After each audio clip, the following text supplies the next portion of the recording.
Hello and welcome to the Money Tree. I'm David Holt and this is David Marks. And we are well, we're not experts, but we're trying to help you do better with your money. Just because maybe I didn't learn the best way to handle mine to start with, and you are such a tightwad. Right. That's why you have There's money. no doubt. I have a little bit just because I never spend. So that's a good way to put it. Today we're going to talk about and try to focus on those who may be in the 60.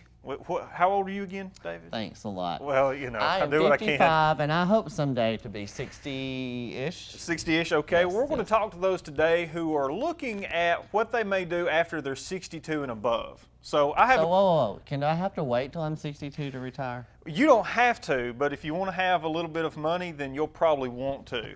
As a matter of fact, you'll probably want to wait till more like 66. Really? Yes. 11 more years? 11 more years of, trying to earn money to prepare for those days that are going to come when you are retired. So if there's anybody out there that's young, get you a job that pays a lot of money so you can retire, or do a better job saving your money as you get a little bit older. I think we were talking the other day at the house. You was like, if you just put $100 a week or paycheck. Yes, it was. You can do either, but $100 a month will go a long way, and we're actually coming up, we're going to break that down maybe in the next episode that we do. Okay. So that'd be awesome. Well, be sure and call a friend and tell them to tune in to the Money Tree. We're going to help you, hopefully give you some tips and some pointers to help you do better with your finances. Right, so let's just go ahead and get started, if we Okay. can. Let me ask you this important question. What do you think is the average retirement age in the state of Alabama? I had hoped 55, but Well, I guess that's not it. That might be a little shy. Okay. 55 is not a good answer. As a matter of fact, we have You know, as a teacher, you should say, that's a good try, but not quite what I'm looking for. Right. Well, you know, as a counselor, I always say, way to go, but you're wrong. So that's, my students know that I'm pretty blunt most of the time. If we can look at this graph real quick, we can see that the average retirement age in the state of Alabama is actually 62. Hey, I'm not too far away. So you're not too far away. However, we're going to try to discuss today why 62 may not be your best bet to try to retire, even in the state of Alabama. Because, of course, we know that we're just not part of the state of Alabama, but we're also part of the United States of America. We are, and proud of it. Yes, we are, very much so. So, you know, if you think that 62 or 63 is a good age to retire, it's important to know, well, what am I going to have as a benefit at age 62? Like Social Security or something like Right. that, or a retirement benefit? Well, it would be both. Okay. So let's take and just throw some things out here right now. So a Roth IRA, you can withdraw a Roth at 59 and a half without any penalties. In a traditional IRA, you can too. However, you can do the same with a 401k. However, your Social Security benefits, which are what most people see as a safety net, well, they're not going to apply exactly in full force at age 62 or age 63. Got to wait a little longer. You do have to wait a little longer. So if we can, we have a next slide here that we would like to show you. And we can see that if you retire at age 63 and 9 months in 2017, now of course we know legislation may change some of this, Right. that your monthly benefits will be $904 a month. Which sounds like a lot, but It does sound like a lot. But there's a big difference in 66, which is $1,094, and in 70 at $1,519. So you can see that there's a big difference in waiting on that to retire. So let's just think about it in this term. 75% of the benefit is what you would receive today if you retire at 63. okay. So when we look at those numbers and we think about the $900 a month, there's going to be a lot more things that we have to look at into the budget of why that money really doesn't go that far. Right. What do you think you spend on groceries every month? It depends on if I have kids around or not. You know, when the kids are at the house, our grandkids would be there, and it takes a lot more food. When it's just Vicky and I, or Vicky and I and Avery, there's not that much we have to purchase. Right, or if a nephew comes to eat, that probably adds more to your budget. This is so true. that does happen because I like food. So, you know, you see that where you have $900 a month. Now, when I was in college, I could take $900 and I could have lived great. You know, that was like double ramen noodles on Tuesday nights. So That's very unhealthy, you know. That is very unhealthy, and I think that my gallbladder paid for that later on in life. So, I think you're right. But at age 65, you'll actually get 93.3% of your Okay. benefits. Now, it is That you've paid in. that you have paid in. Now, Yes. here's the thing that it's important to remember. To receive the benefits from Social Security, you have to pay in for up to 10 years.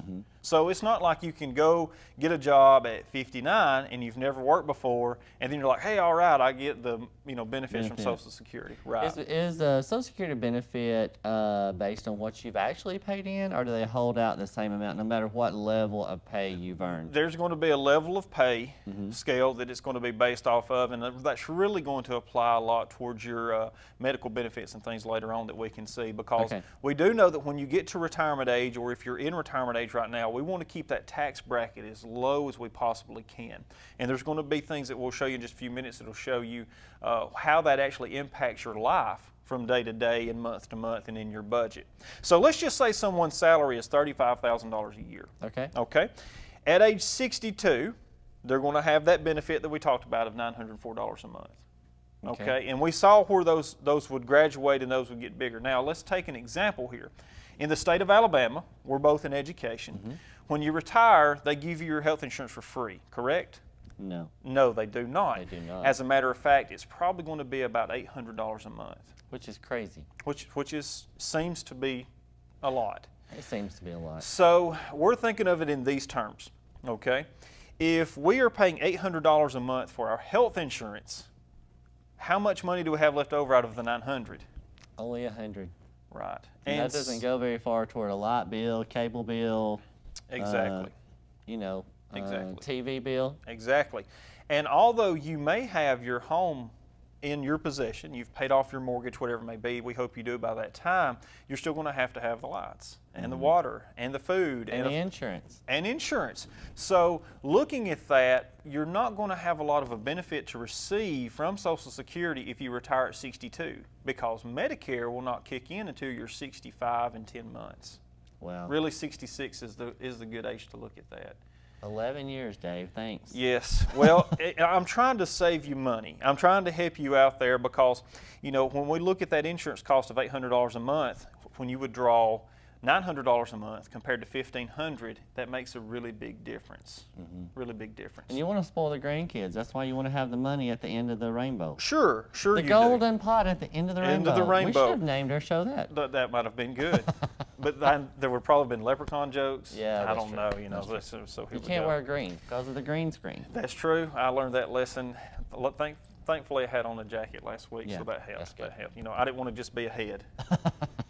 that might have not been too appealing. Or it might have brought in might more have. people to watch. You You never never know. know. So Never there you know. go.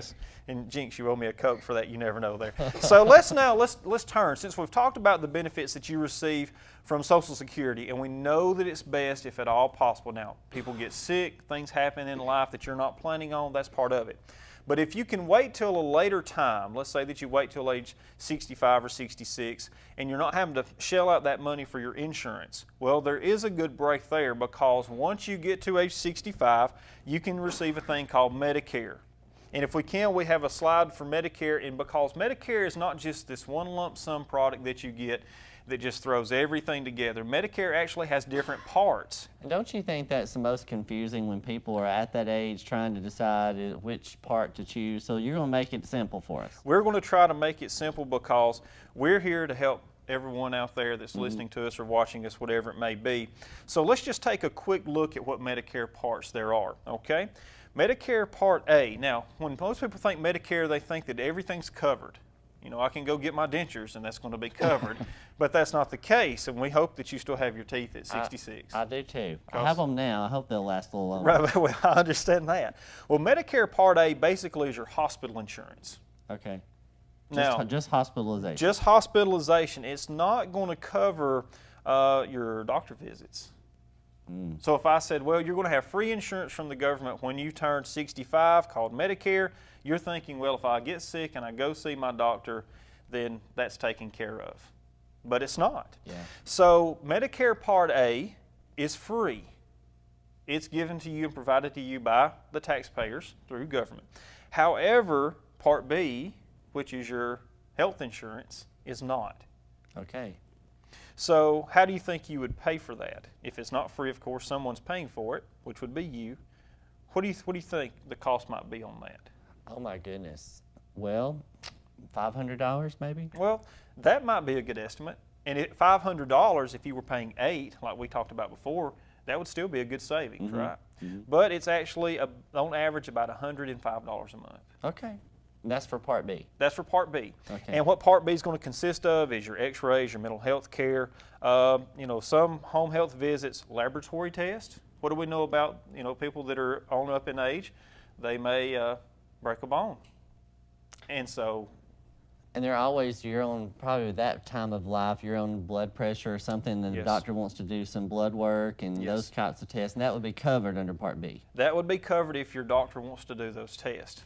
So, funny story, my dad a few years ago, who's not to this age yet, is taking out the trash, pulling the trash can down the road to be picked up, turns to his left and sneezes and breaks a rib.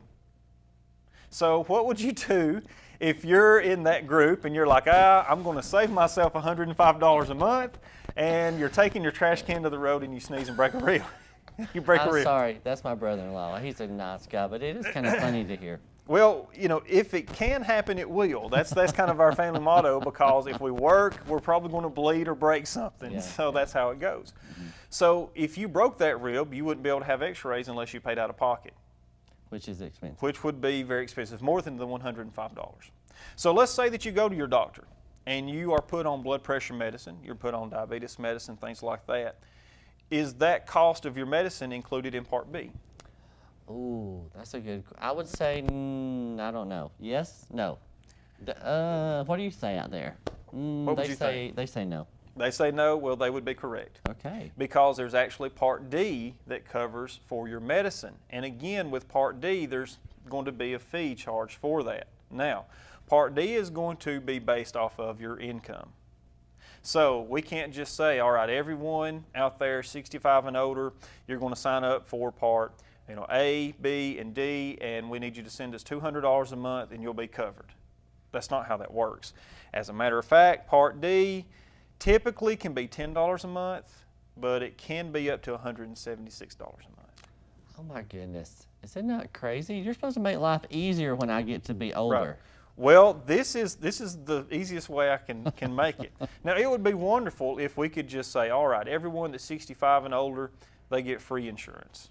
That would be great. And I would feel right by paying in more taxes to take care of those who have worked all their life. The only problem is that the cost is so excessive. Yeah. Healthcare is one of those staggering costs that just seem to go up more and more. It is. So let me recap just a minute. When I get sure. to be 65, I can get Part A for free. Yes. And Part A only covers my hospitalization. Yes. Now it'll cover some other things, like it may cover home health, or it may cover nursing home. It may, being the case there. Of course, if you want to go to a nursing home, you have to decide which nursing home you want to go to. If you're going to pay out of pocket, hey, that's to your discretion. Right. But if you're going to use what the government supplies you, you have to use what the government sends you. So. Okay. Part B would cover the cost of going to your doctor. Yes. Yes. Not prescription copays, just your doctor visit and the test and things he would want to do. Yes, preventive care type measures would be considered there. Medical equipment might be considered there. You'll see advertisements all the time on TV about, get a free knee bracelet, things like that, or whatever it may be. So that would be covered under your Part B. All right, and Part D takes care of the prescriptions. Yes, it is the outpatient prescription drug plan. And again, this is typically bought from a private company. Usually Medicare supplements are purchased through companies that are offering those in contract with the government or with an insurance company. Actually, I had license in that for a while, and Really? but it's not really something that I pushed. It wasn't a market that I tried to reach out to. So. Well, let me ask a question. We went A, B, and we skipped a letter to D. So what is the missing letter here? That is Part C. And Okay. Part C is not typically used. Some people may use this, but that is where a company will actually just have all the benefits supplied, like a package deal, that they are in conjunction with the federal government, but it's not through the federal government. So it's almost like it's contracted from the government through this company to you. Now, what would Part C cover? Well, Part C would cover a health plan, like an HMO or a PPO. So it would be a lot like the health insurance you may have through the state of Alabama, through PHIP, which would cover your doctor visits, and also included in that is your prescription drug. Okay. So. Okay. So some people who are not typically a state employee would have to choose A, B, and D. But someone who would be a state employee would have A and C or just C? Well, you can't have A and C. Okay. You can have A, B, D, or you can have C. Okay. So the thing about it is if you have Part C, you have to pay out of pocket for that. And of course, that's going to be because A's free, B, there's a cost, D, there's a cost. Based on your Based off your income. Yes, based off your income. And of course, there's a graduated scale. You can always go online and look at Medicare.gov and you can see what you might be paying if you wanted to look at that. We'll also be sharing that to our Facebook page, which we have through social media. You know, the thing about it is, folks, we want to get you all the information we can, because in this time of technology and everything we have, you know, you may be great, or your kids may be great at using social media, things like that. However, we may have some people 66 out there that are not real sure, or they're 64 and getting ready to cross that retirement threshold, and they're not real tech savvy. So, hey, I'm learning something new every day. I will tell you this is a true story. All right, when I deal with young people, they pull out their cell phones and they're using both thumbs, you know, when they're sending their texts, and I'm the old guy, one finger. But you put me down at a keyboard, I can type all day long without looking, and they're doing two fingers. Wow. So, hey, we all have our skill sets. So don't be discouraged if you can't or not technologically savvy. There are people who can help you. We can help you. I'm sure if you went to a public library, if you have a neighbor or a friend, we're here to help you. And as David said, our Facebook page is up and running. If you have a question, something we've covered today, you're like, what did they say? I don't remember. Go look at the Facebook page, send us a question, and we'll be glad to answer it for you. Well, we definitely don't want to put anyone into information overload. Yeah. And of course, I think this disclaimer needs to be said, that it's important that we're trying to give you information we can, but if you're really serious about looking at your retirement, you need to talk to a financial planner. That would be very smart.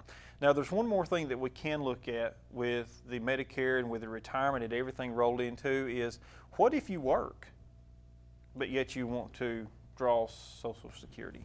Is that possible? Well, my goodness, if I've worked till I'm 65, I want to retire and not work for a while. Right, and that's what the plan would be. However, how many times have you seen people who we know of in the school system especially who have retired, and 2, 3, 4 months, years later, they're working somewhere. Now, some people still want to work. I love to work. That's just a family trait that I believe in and I think that we should have. And let's just say that I do decide to go back to work on my choice. Well, that's fine, but there are some people who have to because of the staggering cost of just day-to-day living. So if you decide to retire early and you decide to get your Social Security benefits early, which, as we said, would be best if you could wait, then at that age 63, for every $2 you make, they deduct $1 from your Social Security. Wow. So now that is, of course, when you hit those limits, and the limit that you can make is $16,920 a year. Wow. So is that it? That's on our fourth screen? I believe that is on our fourth screen. Yes, if we can look at that for just a moment. It's going to be income based, and so that is going to kind of give us an idea here. If you're in the year that you reach full retirement age, so we're talking about you're ready to enter into that retirement year of 65, 66, Social Security will deduct $1 in benefits for every $3 you earn. So they give you another $1 there to make, and they also raise the limit to $44,880. All right, the limit, that's the most you can make? Well, that would be the limit to where they start deducting the money. Okay. So that's the most you can make before they start having the deductions. And you can see there's a huge jump between the $16,920 and going to the $44,880. So now, starting with the month that you reach full retirement age, this is the big thing here, so that when you are out doing the money tree one day and they're signing you to these multi-million-dollar contracts for all this advice you've given people, then when you reach full retirement age, there's no limit on your earnings. Really? Yes. So let's say that you decide to become an educational consultant at age 69. Okay. Okay. When you reach that age, in the state of Alabama or whoever you work with hires you to make $75,000 a year as an educational consultant, you can still draw your Social Security benefits. And there is no limit to There's no limit to that, as of right now. But you have to be retirement age. But yes, you Of 66 or more. 66 or more. Really, 66 and 10 months is what they like for you to shoot for there. So is this a reason that someone who's maybe working for the state or the school system needs to work a little longer? It is. It would be a good reason. The biggest reason probably is the cost of the benefit package that they're looking at. You know, I can retire at 53 with 30 years from the school system. However, at 53, I have a long way to go before I get the insurance that I'm going to need at a much cheaper cost. I'm going to be shelling out the $8,000 or at that time, who knows, $1,000 a month. That's $1,200 a year times multiple years. You've taken everything you put in the nest egg and you've lost it just to pay for insurance. Yeah. And it is important also to know that if you're at retirement age and you're thinking, well, I'm 66, now I'm going to be pulling money out of my 401k and I might exceed that limit, so I can't retire. Well, the good news is the way that the Social Security system is established, pensions or annuities or investment income, veteran or governmental retirements are not included in that salary. Okay. So like the state of Alabama has a pension plan that we are part of. If you're drawing from that pension plan here, what did you say, you're 2 years away from? Well, I actually could retire today. Could retire today, okay. We're 33 years in. Okay. So let's say that you decided to retire, then that pension does not count as your income. Okay. Now, if you retire as a career coach in Alabama and you decide to go to Georgia, that Georgia is going to be counted as income, and of course you're not ready to draw Social Security benefits yet anyway. Right. Still a few years away. A few years away. More years. Well, I hope that we gave good information. I hope that everything that we covered was able to help with you.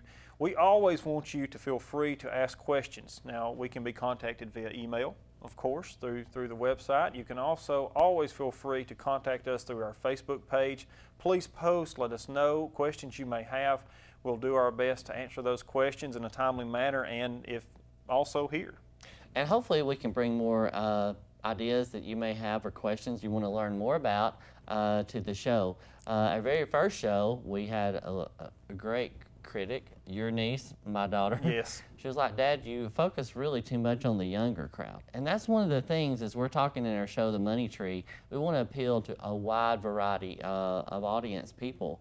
You know, sometimes we want to help you with the younger people and what they can do to establish good habits of saving and financial stability, really.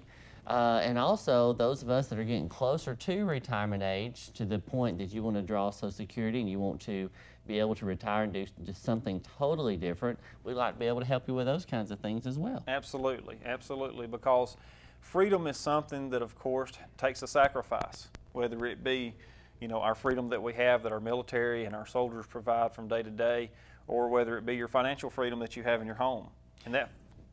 Well, and talking about money is not the most pleasant activity, you know, especially at the family dinner table. Right. Well, it's important to know that, you know, it's just like with any other problem. You may not realize you have a spending problem until you have to encounter it. But when you encounter it and you face it, you can try to start getting a hold on it, and you can prepare for this day, because there's one thing we know, that if time permits and persists, that we're all going to reach that wonderful age of retirement. Hopefully, that will be a good thing. Hopefully, yes. And I hope they don't run me out of my job with pitchforks or whatever you may want to say. So we want to be prepared so that we can, of course, have a comfortable life after you get ready to retire. And one thing you touched on just a minute ago before we are out of time, what is some way that someone can begin to look at their spending habits? You know, someone who's just brand new, they're like, well, there's money in the... Well, this is a true story. I used to say to my mom, well, you have a check, just write a check, you have checks. They didn't understand the concept. There must be money in the account from which to write the check from. Right. So what's a good way to just start looking at your finances, your spending, that's just a practical way that just the everyday person can do that? Well, it's like with anything else. It's very important documentation, number one. You have to know where your money is going. You have to track your spending.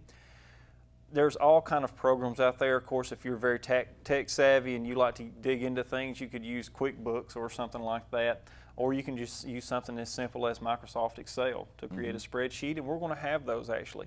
Doing month-to-month budgets also is very important. And so in time, we hope to show you where your money's going, because money can be like a drain in a tub. If you don't plunge it every now and then, you're just going to stop up, and then if you're not careful, it'll run everything out. So you'll be out of cash. And we don't want you to be out of cash. No, we want you to we do have not. something to fall back on. So just remember, as we've looked at a couple of things today, don't get confused when it comes to the Social Security age and you're ready to start drawing and it's time to make some choices. If you want to pick A, which is absolutely free when you're age 62. No. No? No. How old is it again? 65. 65. Okay, excuse me. I was going to quiz you on that, actually. When you're 65, Part A is absolutely free. Part B would be something you would have to incur. Well, let me back up. Part A covers for the hospitalization. Hospitalization, it'll cover some nursing homes. And Part B would be something you'd want for doctor visits. Yes. And Part D was the prescription plan. Yes. And Hey. yeah, you see, you got it. What age? 65. 65. Yes, 65. But remember, if you're an employee that has that insurance plan, like a state employee or a state teacher, you would look at Part C, which is everything combined together, If offered. if it was offered. There are private companies that offer insurance, and that's where Part C kicks in. You may decide to go with a private company. So you may decide, hey, I'm going to stay with Blue Cross and Blue Shield, and I'm going to pay for it out of pocket because I like the services I have. If they offer that, then you can use Part C. For people in our area, though, for most people in this area, and typically they would go with Part A, B, and D. And And you need to shop around for those. Sure, absolutely. You know what's great about America is we have a free market system. So, you can go and say, hey, Company A, I would like to see what your benefits are. I'm retirement age, I need some health insurance, and see what they're going to charge you. And we're talking about getting on the phone or the computer and looking for shopping around and being savvy with spending. But my mom and my grandparents did the same thing. They just did it with a sale paper. Sure. I can remember my mother pulling out the sales paper, and we go to one store to buy these items, and we go to another store to buy these items because of the sale price. Sure. So we've been doing those kinds of things for years and years. It was just in a different format or a different version. Well, and companies have these people called salesmen that work off commission, and they love to get that commission. That's how they keep their lights on. Well, that's how they make their money. That's how they make their money. So the best thing to do is to contact several different brokers or salesmen, whatever it may be, and say, hey, I've talked to company A, B, and C. What is your company going to be able to offer me for this amount of price?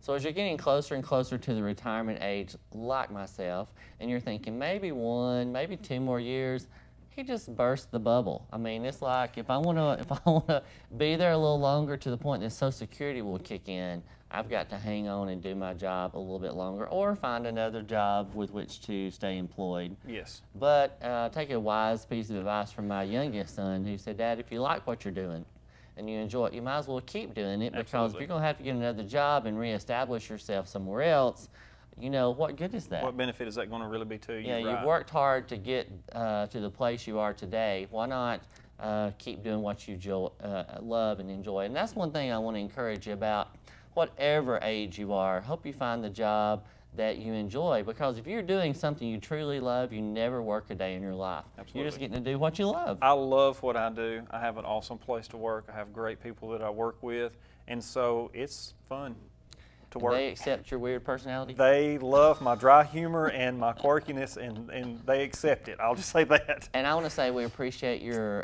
dad being our object of if something can I'm sure he happen, it will love me telling that story. Yeah. I'm sure Breaking he'll a love rib, carrying the garbage out, and sneezing. Yeah. Thank you for watching The Money Tree. Hope you'll tune in again next time. We'll see you next ya. time.